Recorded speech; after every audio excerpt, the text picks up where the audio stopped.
Heather Poplawski. Mike Brisson. I teach fourth grade general ed, so I teach all subjects. I teach social studies. This coming year I'll be doing 7th and 11th grade social studies. It is quite a lot of fun to be able to watch kids care about something they didn't know they were interested in. Preparing my classroom is a lot of just making sure that it's welcoming and a warm environment that, the kids are going to come in and they're going to feel like they belong. 7th graders, fortunately, this is one of the last times they're like this, but they're still a little bit like a golden retriever puppy, where if you get up there and you act excited, they will be excited at least for some period of time if you go up there and have the energy. So our classroom economy is used, it is a reward system. It's based on hard work. They get paid when I get paid, so every 2 weeks they earn a paycheck.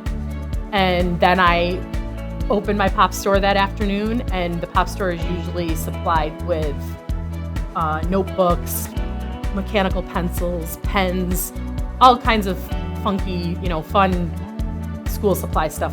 One thing in my class that if you were to walk in, you'd likely be rather confused by is just the very strange nicknames I have for a lot of my students that is kind of built up. And it is one of those things where most of the kids, if they get a nickname, they love it and it becomes theirs. And if I call them anything else, I will get yelled at. So I was starting brand new at a school, and I had this one student.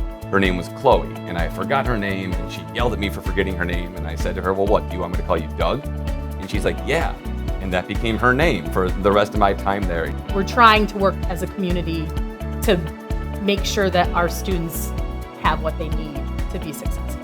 What I find incredibly fortunate right now is that I genuinely 100% love what I do. Building those relationships, seeing the progress that kids make from the day they walk through my door and to the end of the year, and carrying those relationships on even after they leave. When I go and visit the middle school, Miss Pop, and I get hugs wherever I go. So those relationships are long lasting.